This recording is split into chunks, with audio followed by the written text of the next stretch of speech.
Hey everyone, I'm Michael and I'm here to share my love of gardening with you.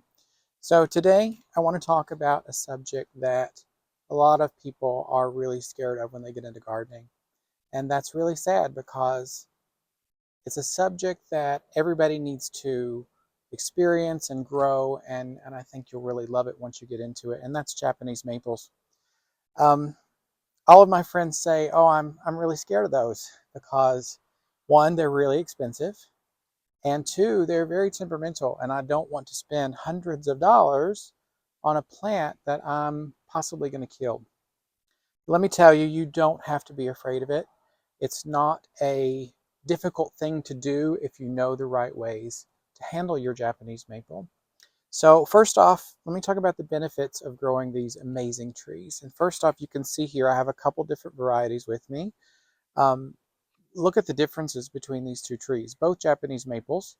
But here you have a beautiful yellow variety and a beautiful red or maroon variety. Also different growth habits. This one's going to grow more upright, whereas this one's going to be more of a weeping form. Still an upright tree, but more of a weeping form. They go in lots of different areas of your landscape. This one can be a huge accent in any garden. And this one, the actual plan for this one is to go on the side of a hill because it's going to actually droop and drape over that hill and cover some of that landscape. So it's going to be a really beautiful thing. Also, their fall interest. They actually change colors during the season.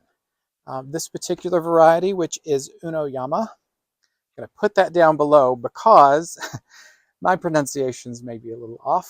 Yes, I'm Southern, you can tell. Can't hide that accent.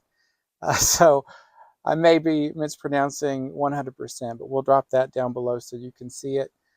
This tree starts off with a beautiful, bright yellow in the spring. We're a little bit past the brightest color that it has. It's going a little bit more green at this point, but you can see it has a beautiful variegation as well. The outside edges of the leaves are beautiful pink with that yellow color. It will turn to a more bright green in the summertime, and you're going to get an even better interest in the fall as well. With this one, comes out green in the summertime or in the springtime, turns a little bit darker red, and then maroon during the summer. Um, they also come in different varieties of heat tolerance. A lot of people seem to think that you can't place your Japanese maple in the sun, but that's not true for some varieties. Now, of course, there are varieties that are going to benefit from some shade. They're going to want that protection, especially from the afternoon or evening sun, because it gets very hot and that can wilt your leaves. But this one in particular does like the sun. It likes the heat. It can handle that.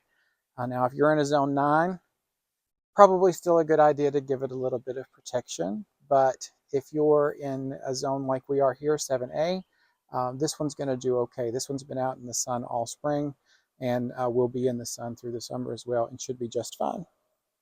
So with these Japanese maples, there are a couple things to remember. Number one is watch the heat, watch the sun. Check the tag when you get your variety so that you know where it needs to be in your garden. Um, Also, water. They do not like to sit in water, and this is true for all Japanese maples. They do not like to stay wet. They do want to be moist. They can handle drying out in between waterings, but they do not want to sit in water. So it's really important to make sure that you have a very well-drained either container or well-drained soil in your landscape if you're putting it out in your garden. Now here where we're at, we have a lot of clay soil. Clay holds on to water like a sponge and it doesn't want to let it go. So here it's very difficult for me to pot these out or to plant these out in my landscape because of that issue. The way to overcome that is to actually amend your soil. Now what that means is you're going to add in supplements to your soil to make it a little bit easier for that drainage to occur and for your Japanese maple to be happy. It doesn't want those wet feet. So you're going to dig your hole 2 to 3 times wider than the root ball, which these have very small root systems, so that's not going to be a huge accomplishment to dig out that big of an area. You're going to add in about 40% cactus soil. Cactus soil has a little bit more supplements in it to make it more draining, like sand. So you add that supplement to your soil. You're going to add 30% compost as well. You need that nutrients for your tree. And then you're going to add in the remainder of your native soil. And that should help you with your drainage there. But considering, your soil type and where you may be in the world, these are also amazing container trees. And that's what I'm going to show you today, is how to actually pot up one of these beautiful Japanese maples. Again, I have that clay soil here, so the container growing for these is amazing. I love doing it. It means I can get lots of different varieties. I can move them to different areas of my garden, but I'm not scared of that anymore. Story of my first Japanese maple. When I purchased it, I thought, oh, I'm going to bite the bullet and I'm just going to do it. I'm going to put out a little bit of money and I'm going to grab one. So I did that. Paid about $180 for my first Japanese maple. It was a Crimson Queen, pretty large specimen as well. Brought it home, put it in the ground, and a few days later it started dropping its leaves. So I thought, oh gosh, what have I done? So I went back to my garden center. And they are amazing people there. I go to Evergreen Show Place in Kingsport, Tennessee. If you're nearby, check them out. That's where this one came from as well. And they said, how often are you watering it? I had not done my research, and I was watering it every day, thinking it's going to act like any other tree. I just kept watering and kept watering and kept watering, and that was the problem. It was also in clay soil. I had not amended it, so it was sitting in that water pretty much all day. So it did drop all of its leaves. Good thing is I dug it right back out. Trees are very resilient. So I potted it up in a nice container, and I still have the tree to this date. It's actually a beautiful, beautiful tree. I'm looking at it right now across my yard, and it's just a beautiful bright red color in the spring. So anybody can do it. It's not difficult. My mom has one of the blackest thumbs on earth, but I can teach her how to grow Japanese maples. They're not difficult if you know what you're doing. So thinking about cost, that was another thing that I mentioned. They don't have to be expensive. Yes, you can get some expensive varieties, but that's not necessary. This tree here actually came from MrMaple.com. First tree I bought from there, and I will definitely be buying again. This tree was very inexpensive, and I don't want to call it cheap because it's not a cheap tree. It is a very inexpensive tree. Now they are going to be a little bit smaller when you're buying them on the inexpensive side. This one actually came in a 1-gallon pot, so this size. I've already potted it up so that it gets a little bit more room for its roots to grow out. But this tree is going to grow amazingly, and it's going to be beautiful in my garden. Second thing to consider is your pot selection. You don't want to go enormously huge when you're repotting your maple. You want about 2 inches between the edge of your root ball and the edge of your container. And that's going to give you a nice spacing so that when you overwinter these trees, they're going to have nice insulation and they're going to be okay. Now these trees typically go -20 to -10. So you're going to be pretty good as long as you're in a good zone that doesn't get too cold. All of mine have overwintered very well and they do great. So do consider your container size, though. You do want to make sure that it's an adequate size. Now, when I'm picking a container as well, I want to think about color. I know that's not hugely important, and it's an aesthetic thing, but I want my trees to show off, and I want them to be pretty when they're potted up. So think about the color wheel and a little bit of color theory. For this particular tree, I went opposite its spring color. So it's got a beautiful yellow in the springtime. So I went with a beautiful purple color so that this tree pops when it's actually in its full yellow glory. For this one's going to go in a green container because it's going to show off that beautiful bright red being opposite colors on the color wheel. So something to consider. Not a make or break with your Japanese maple, but it does make them show off a little bit better. We talked about the drainage as well. I'm going to show you a little bit what that looks like when I pot one up. So let's go ahead and jump into that. So I'm not going to pot these. These are going for different areas. So I'm going to move these off to the side here. And apologies if you can hear buzzing. I have a wisteria that's above my head and it's in its full glory right now. And there are bumblebees everywhere. it is absolutely loaded with pollinators, and I absolutely love that. So apologies if you can hear that. All right, let's get rid of this one. Those are not the lightest when they have soil in them. Be wary of that when you're moving them in your garden. So today we're going to plant this beautiful tree right here. Isn't this gorgeous? I absolutely love this tree. This is the Koto no Ito Japanese maple.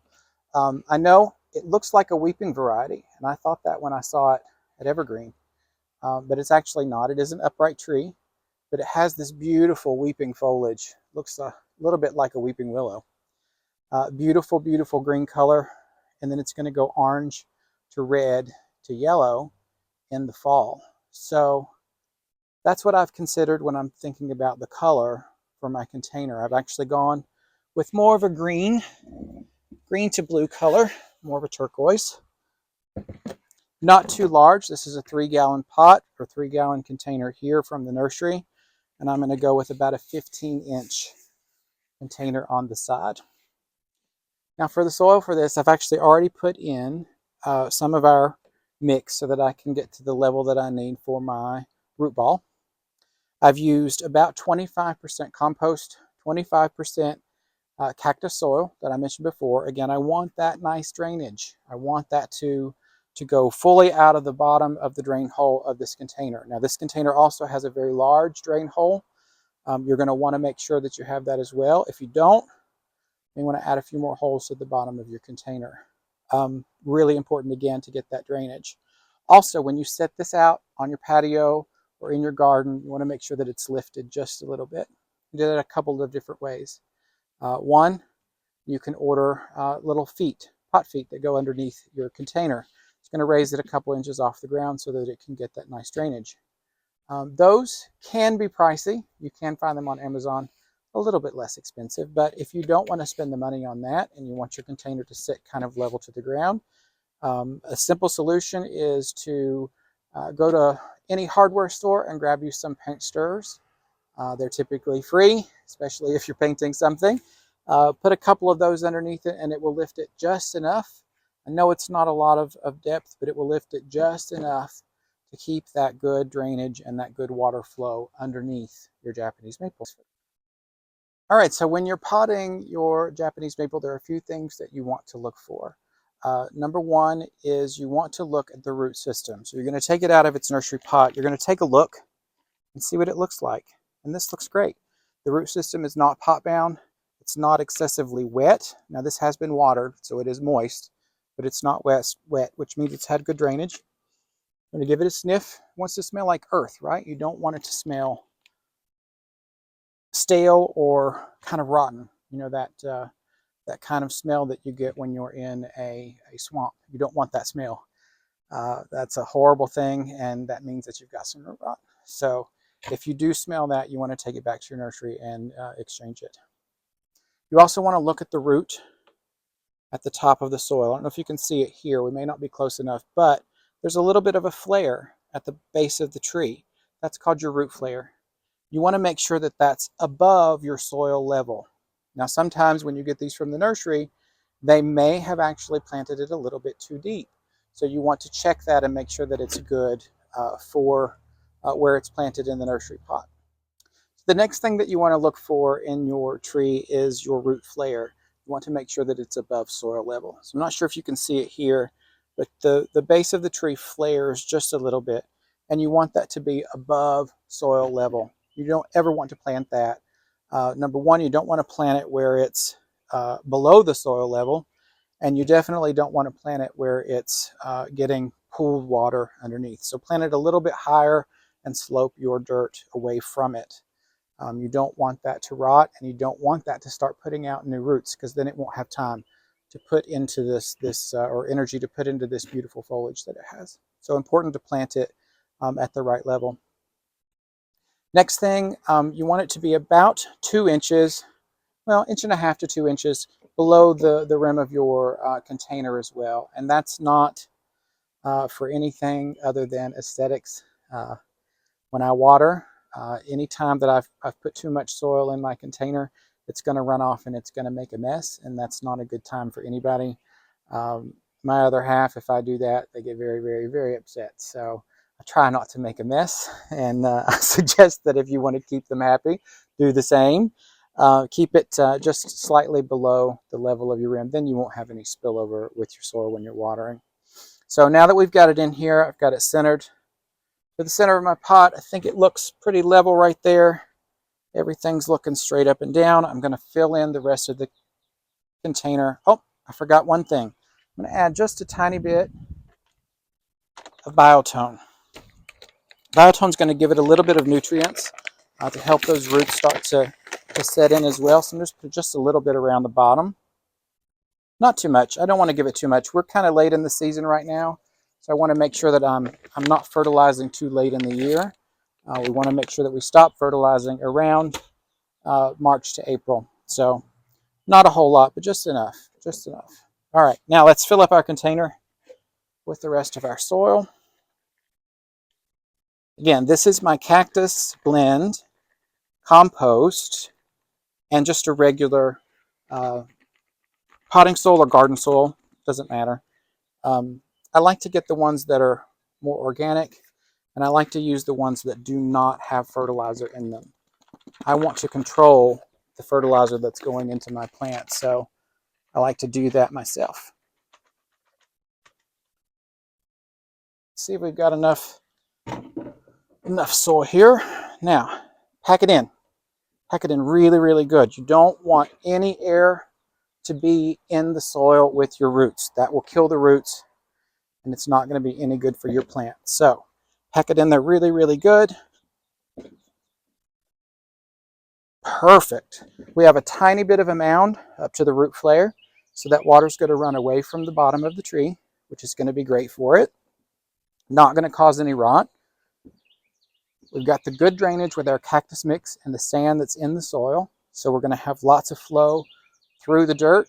Nice moist soil, but not soggy. We're going to raise it when we plant it in its location, when we actually move it to where it needs to go. And we're going to be good to go. And this tree is going to be beautiful for years and years and years to come. All right, so something else to consider is once you've planted it in your container, it's only going to remain in that container for so long. You want to make sure that you're sizing it up every couple of seasons. I'd say this will probably last at least 2 seasons. Again, the root balls aren't massive. The root systems aren't enormous. This is not going to be pot bound at all. Again, I do overwinter it, so I want it to have plenty of room for insulation in the wintertime. So I am going to put this in a larger pot in about 2 seasons. This is not a hugely fast grower. It's going to get about 12 feet tall, so not an enormous tree, so it's not going to grow very fast. We've got plenty of time for it to be comfortable in this particular container, and then once we get a little further down the line, we'll repot it, following the same rules as before. I'm also going to fertilize this in the springtime. I like to use I like to use tree tone in the springtime, no later than March. Usually when it starts to bud out, I'll go ahead and give it a good dose of plant tone. Now that is, I keep saying plant tone, tree tone. Plant tone would work as well, but tree tone is what I use. And then that's going to be time released. We don't want that to go too far into the growing season because we do want this tree to go dormant for its sleep during the winter time. So we do want it to go dormant. We do want it to drop its leaves. We don't want it to put on a lot of growth later in the season. So being careful on how you fertilize is important. Again, check your water level. It does want to be moist. It can dry out between waterings, but moist is best. Doesn't want to sit in water. So if you're having a particularly active rain for your summer or spring, you want to hold off on the water. This one's going to go on a drip irrigation system. So I've got it set up where I can actually pull it off of the irrigation if I need to, if it's too wet. Keep it raised so that it doesn't clog up the hole and you get plenty of moisture in the bottom of the pot. But otherwise, you're good to go. You're ready to enjoy a beautiful, beautiful Japanese maple for all seasons. Again, I hope this has helped splay some of your fears and enjoy these beautiful, beautiful trees. They're not difficult to grow. As long as you follow those rules, you're good to go. With this tree, I'm not going to water it in right now, but you do want to water it in really, really good once you get it in its location. Too heavy to carry with lots of water in the soil. So I'm going to water it once I get it where it's going to go, and then we'll be good to go. So I hope you've enjoyed this video. I hope you found it helpful. This is a brand new channel, so thank you for watching if you've made it to the end. I would very much appreciate a like if you enjoyed the video, a comment down below. Let me know what you think. If you're growing Japanese maples yourself, tell me all about it. I'd love to hear about it.